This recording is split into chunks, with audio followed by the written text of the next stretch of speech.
Hey, my name's Isa. My pronouns are they, she, and it. And this is the last part of my 3-part series about my year outside the binary.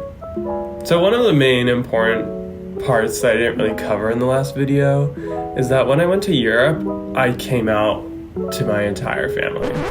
I'd already come out to my parents and my sister. They were the whole year on my ass because they were lying to everyone around them, essentially, misgendering me, using the wrong name. They really wanted me to come out to the rest of my family, and I had planned in advance to come out while I was in Europe, primarily because I wanted to be as far from the commotion as possible. I didn't want anyone to be able to ask me questions, interrogate me. I'm gonna be on the other side of the world while you guys explain this or figure it out or whatever. I don't need to be the one that's explaining it. Everyone was like, okay, this is a new person, kind of, or they at least recognize my transness, and especially because I was now free to be able to look how I actually was looking instead of kind of masking up. While I was around the rest of my family, I was very visibly at least gender nonconforming or performing gender in different ways. The few people that I came out to personally was my nai. For her, I wanted to tailor that experience myself, primarily because I have a close relationship with my nai, and English is her second language, so things like pronouns or being non-binary just go over her head a lot. I think a lot of the people in the older generation still misgender me and still dead name me, not really on purpose, but just because it's harder to get accustomed to for them, which I understand. Those two things can exist at once for me. I can acknowledge that them misgendering me and dead naming me makes me feel dysphoric and doesn't make me feel good. But I can also acknowledge that it is difficult for them. I don't have to be you are a transphobic person and I can't be around you because you're having problems with my pronouns or you're having problems with my name. Because I understand they've known me for so long. I'm gonna give them time to adjust. I think they at least deserve the time. For my nai, I was you have been using different pronouns for me since I was born. I don't care what you call me. You can call me whatever you want. I'm not trying to make your life harder or make you more uncomfortable. Part of what family means to me is someone who's gonna stick by you no matter what. No matter how shitty you are, stupid shit you do, or evil shit that you do, they're family because they stick by you even when you're fucking the worst. And so for me, I'm gonna stick by my family as long as they're trying. As long as you're trying, I'm gonna stick by you. I'm still gonna correct you. I'm still gonna tell you it makes me uncomfortable, but that doesn't mean I need to drop you or cut you out of my life. I don't think that's worth it. I went back home and I was unsure if I wanted to go back to New York or go back to school in Santa Cruz. I made this whole chart. I was what am I gonna do? There were a lot of pros and cons to both. Staying in Santa Cruz would have been a very easy move for me. Okay, I'm already enrolled. I can just go find a place to live and I can go to school and I have my friends there. But I realized I really wanted to be around other trans people. Internet interaction is fun. I enjoy making these videos. I enjoy telling you stuff in the comments, but I need people in real life. I need people who understand my experience, who are going to challenge me in different ways in real life. If there's 2 other trans people in Santa Cruz, my dating pool is 3 people. I was okay, I'm gonna go where the T-girls are. I'm gonna go where the girlies are. I decided I wanted to take a semester off. I started applying to different schools in New York. I stayed at my parents' house. I went to a cafe every day and I sat down and typed out essays, which was really nice and a good settler from what was going on back in New York. This city will eat you up and spit you the fuck out. And I like it for that. I like that energy. I like that pace. But I also was okay, I need to chill for a second, figure out what the fuck I'm doing. Right before I left for New York, I decided to go on a trip to Santa Cruz and LA to go see my friends in both of those cities. I also went to go see 100 Gex. Here is a pretty funny photo of me and Laura Les. We're just vibing. Yeah, we're just vibing. We're besties. This is the first time I bleached my eyebrows, which was so much fun. I love bleaching my eyebrows. Definitely destroying my skin. And I got to see a lot of my friends from Santa Cruz. I think I've been able to maintain the relationships that are gonna last. I've been able to keep them in my life, and I'm really appreciative. My friends who've been along with me on the journey and like just have been hearing me complain about shit all the time and like being a little self-involved. I met one of you guys, one of y'all, someone who's watching one of these videos at 100X concert, which I was so fucking blasted. I was like blasted out of my fucking mind. Like, I'm so sorry you saw me at my like crazy state. Like, don't be scared if you see me somewhere and be like, oh hi, it's you, Issa. Like, I love it. I love the attention. Then went up to LA to see some of my friends there who I've known since high school.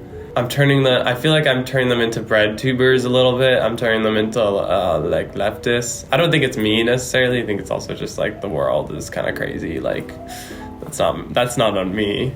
I talk about my experiences a lot. I talk about what's going on in my life, and it's a little hectic, but I'm happy to see that like my friends are like, you know, they can fuck up on my pronouns and stuff, but like they mostly like are good and get to a point where they're like, I can hear your experiences, I can hear and I can believe you. I think some people feel the way of like they have to deny my experiences or they have to deny someone else's experiences so that their reality can stay intact. Like, I had this really interesting experience in LA where I felt like all of the past shit that happened to me in Europe really like caught up to me a little bit.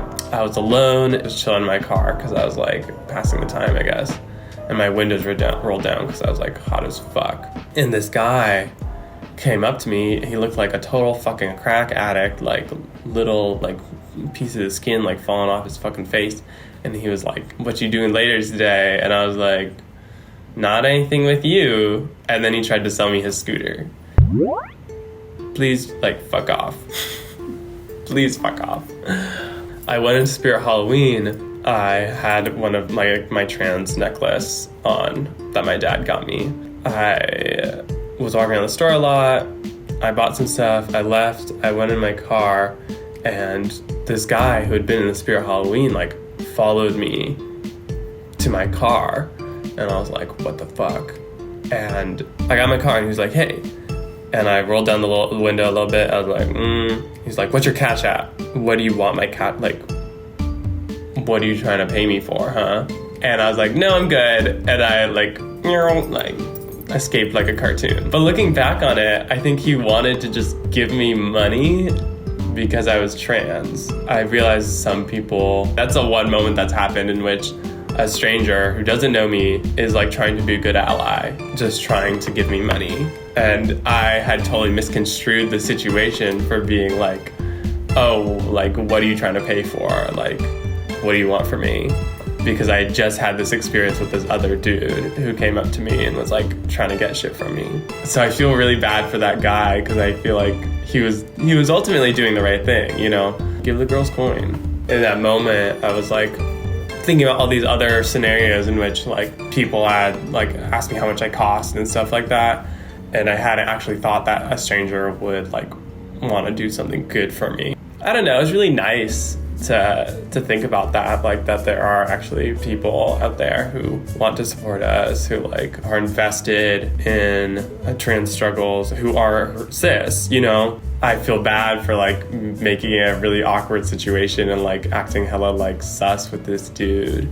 There are good cis people. There are good cis people, I swear. So I was finding housing. I found this place in Brooklyn. So I found this other trans person who wanted to live with another trans person. This really solidified the end of my baby transness, I think, because this person turned out to be crazy.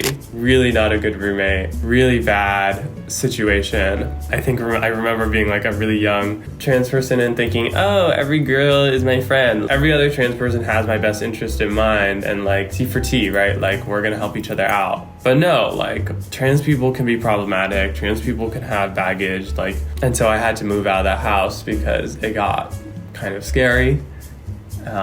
That's also another story that I will hold back on sharing on. But while I was there, I got to reconnect with a lot of the trans people that I met in the summer. I think I finally was able to get out of my shell a little bit in terms of like, I was able to make out with a stranger. That came a lot more with like being used to it and being experienced and knowing that in this city, like that's the vibe. And I left that apartment and I came back here, this tower where I'm filming now. This is a phase they don't tell you when you're transitioning, or like you're like, I'm a girl now or whatever. Like I will steal petty little things now, like little petty things. If I think the store is like a little too bougie, I'm like, what if I just stole from you right now? Like I'll steal from you. And I guess that's just part of girlhood, being a little stealer, being a little thief. But yeah, like we basically caught up. My 2022 resolution, all of the girls are a mess. Y'all need to pick your shit up. Y'all need to like clean your fucking rooms. That's my 2022 resolution, is to clean my rooms and embarrass people into cleaning more. Embarrass the girls into cleaning more. Like y'all need to clean more. I think I've really come into my own in terms of like what I want to do in my art, and like that I'm okay with being on camera and being a public person a little bit. My third resolution in 2022 is to support other trans people, and that can sometimes mean financially, like if I have like mutual aids and stuff and like sending out money. That also just means in terms of like emotionally, like I'll be there for y'all. You know, that also means I also recognize that trans people can do bad things. Like we're not perfect people. You know, I can give, but also know that I can't give all of myself to you guys. Sorry. Yeah, girls supporting girls. Girl bossing our way to the top. Why do I say shit like this? Like, why is my brain like this? I will go. It was nice talking to you.